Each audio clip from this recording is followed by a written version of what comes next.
আজকে সন্ধ্যার সময় আমি এমনি ঘুরতে গেছিলাম একটু বউবাজারে। বউবাজারে ঘুরতে গেছি গাড়ি সহ, গাড়িটা রেখে একটু ভিতরে গেছি পেঁয়াজ কিনতে। আইসা দেখি আমার গাড়ির এই যে এই গ্লাসটা, গ্লাস কাভার আর ভেতর থেকে গ্লাসটা নিয়ে গেছে একজন। এটা দুই পাশের, এই পাশেরটা নিয়ে গেছে। মুশকিলটা হচ্ছে কি, ভিডিওটা করছি এই কারণে, আমি জানি এটা উত্তরায় ঘটছে। তো যেই নিছে, আমার যেই ভাই নিছে অসুবিধা নাই। আমি বলতে যাচ্ছি, ভাই আপনি হয়তো এতক্ষণে বিক্রি করে ফেলছেন কোথাও কোনো দোকানদারকে। তো আমি দোকানদার ভাইকে বলছি, ভাই আপনারা যদি এই কালারটা হচ্ছে মিকা ব্লু, আমার মানে ঝামেলা হচ্ছে এটা আমি কিনতে গেলে এই কালার মিলে আমার ঝামেলা হবে। এই জন্য বলছি, এই যার কাছে বিক্রি করছেন বা যে দোকানদার বা যেই নিছেন, আমি কিনে নেব। প্লিজ আমার সাথে একটু কন্ট্যাক্ট করেন। আমার এই গ্লাসটার এই কালারটা মিলানো ঝামেলা হয়ে যাবে। দুই পাশে এই দুটো নিয়ে গেছে, এই কাভার আর গ্লাস, ওইটারও কাভার আর গ্লাস। সো যেহেতু আপনি বিক্রি করবেন বা অন্য জায়গায় এটা সেল করবেন, রিকোয়েস্ট করতেছি আমার সাথে যোগাযোগ করেন। উত্তরের মধ্যেই আছে আশা করি। তো কালকের মধ্যে যদি কেউ যোগাযোগ করেন, আমি কিনে নেব। আমি কোনো ধরনের আইনি জটিলতায় পুলিশ টুলিশ করবো না ভাই, কথা দিলাম। যদি এটা হয় আমাকে ফেরত দেন বা আসেন, কথা বলেন, যোগাযোগ করেন, জিনিসটা খুব ভালো হবে। ঠিক আছে, থ্যাংক ইউ। আর যদি কেউ পেয়ে থাকেন বা এই ভিডিওটা কারোর কাছে যায়, ওনাদের কাছে যদি যায়, এরকম একটা শেয়ার করে দিন, তাহলে আমার জন্য সুবিধা হবে। আমি কালার মিলে কাভারটা পাবো, গ্লাসটা পাবো। প্লিজ। আজকে ফেসবুকে দেখলাম আমার একজন প্রিয় অভিনেতা জামিল হোসেন তার গাড়ির গ্লাস খুলে নিয়ে গেছে বাংলাদেশে। দিনে দুপুরে তার গাড়ি থেকে গ্লাস খুলে নিয়ে গেছে। এই আমার দেশের অবস্থা। অথচ আমাদের পার্শ্ববর্তী দেশ মায়ানমারের সম্পর্কে যদি আপনাদেরকে বলি, এখন রাত কয়টা বাজে দেখেন, এখন রাত 10:40 বাজে। তো রাত 10:40 এখনও মায়ানমারের রাস্তায় রাস্তায় গাড়ি পড়ে আছে। দেখেন, যে দেশকে আমরা ছোট করে কথা বলি, যে দেশকে আমরা রোহিঙ্গা বলি, যে দেশে অর্থনৈতিক অবস্থা বাংলাদেশ থেকেও যোজন যোজন পিছিয়ে, এই দেশের রাজনৈতিক অস্থিরতা চলে ঠিক আছে, কিন্তু এই দেশের কিছু কিছু জিনিস দেখলে আমি সত্যি অবাক হয়ে যাই।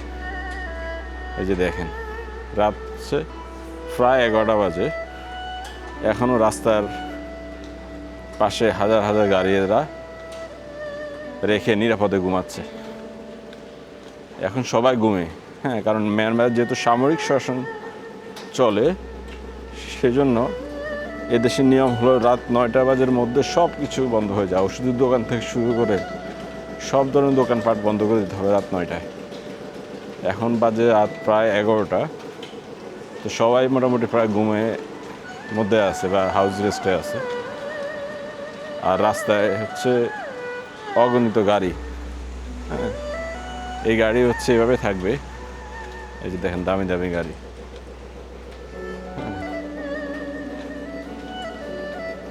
অগণিত গাড়ি।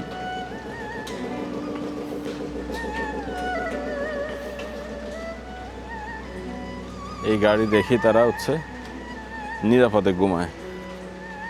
এই গাড়ি কখনো চুরি হয় না, গাড়ির পার্টস অন্যজনে নিয়ে যায় না। বাংলাদেশের মতো চোর না, বাংলাদেশে তো সব জায়গায় চোর। এই যে দেখেন, এইটা গলির মেন রোড, এটা দোকানপাট সব বন্ধ। হ্যাঁ, এই যে সিকিউরিটি গার্ড একজন আছে। হ্যালো, দামি দামি গাড়ি রাস্তায় পড়ে আছে। মায়ানমারকে আপনারা গরিব বলেন? কোন দিক দিয়ে গরিব বলেন? আমার তো মনে হয় আমরা গরিব, কারণ যে দেশে দিন দুপুরে গাড়ি থেকে কাচের গ্লাস খুলে নিয়ে যায়, হ্যাঁ, গাড়ির গ্লাস খুলে নিয়ে যায়, সে দেশ অবশ্যই গরিব। এই যে এটা আরেকটা গলি। হ্যাঁ, রাতের বাজে 10:30 থেকে 11টা, প্রায় 11:15। হ্যাঁ, দোকানপাট সব বন্ধ। এই যে বিউটি কর্নার, এটা ওকে, বিভিন্ন ধরনের দোকান আছে এখানে, শপ আছে, বার শপ আছে, হ্যাঁ, স্পা শপ আছে, বিভিন্ন শপ আছে। বাট মজার জিনিস হলো, গাড়ি আছে না, গাড়ি এরা বাইরে রেখে ঘুমায়। এই গাড়ির জন্য তো এরা, বাংলাদেশের গাড়ি হলে তো রাতের বেলা সব চুরি হয়ে যেত। কি বলেন আপনারা? আজকে 27 জুন 2026। দেখেন, মায়ানমার গরিব বলেন আপনারা, কীভাবে গরিব বলেন না। আজকে আপনাদেরকে হেঁটে হেঁটে ঘুরাবো, হেঁটে হেঁটে দেখাবো সব। হ্যাঁ, পুরো র ভিডিওটা দেওয়ার চেষ্টা করবো। এদিকে লাইটের স্বল্পতা আছে, আনকাট ভিডিও হবে, পুরো ভিডিওটা আনকাট। হালকা হালকা বৃষ্টি হচ্ছে, বাট এই যে দামি দামি গাড়ি, হ্যাঁ সামনে প্রাডো আছে, এই যে প্রাডো গাড়ি।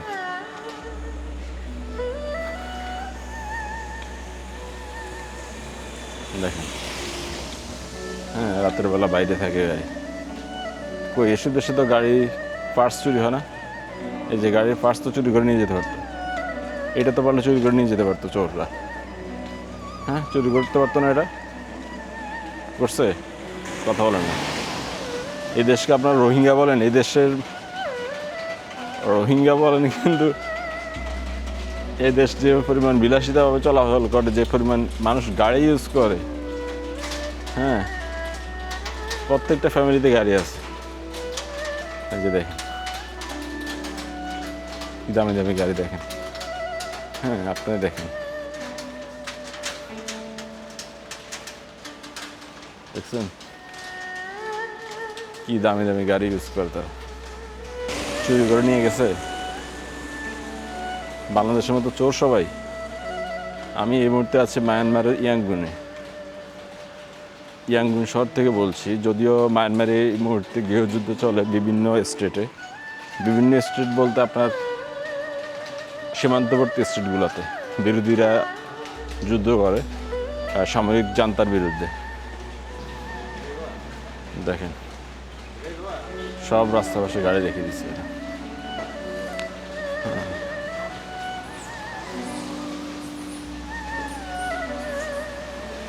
রাস্তার পাশে গাড়ি রেখে এরা নিরাপদে ঘুমায়। আপনি পারবেন ঘুমাইতে?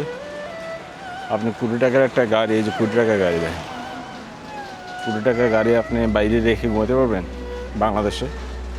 যে দেশে মানুষ পারে, এই দেশের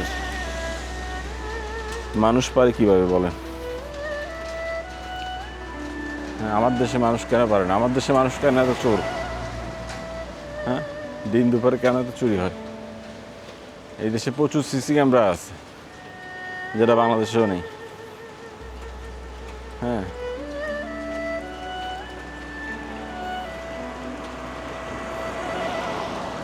আমার দেশে কেন তো চোর থাকবে বলেন না?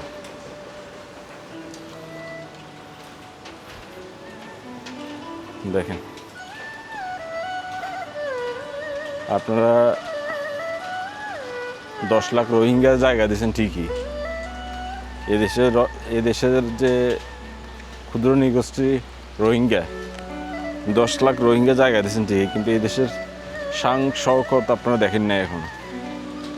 এই দেশের শান শওকত কী পরিমাণ করে মানুষের যে পরিমাণ বিলাসিতা, আমি সামনের ভিডিওগুলোতে তুলে ধরবো। হ্যাঁ এই দেশে কোনোভাবে গরিব না। এই দেশে এখন যুদ্ধ চলে না, এই দেশের যুদ্ধ খুবই সীমিত পরিমাণে হয়, কিন্তু রোহিঙ্গা 10 লাখ রোহিঙ্গা আমাদের দেশের ঠিক বোঝা হিসেবে রেখে দিচ্ছে।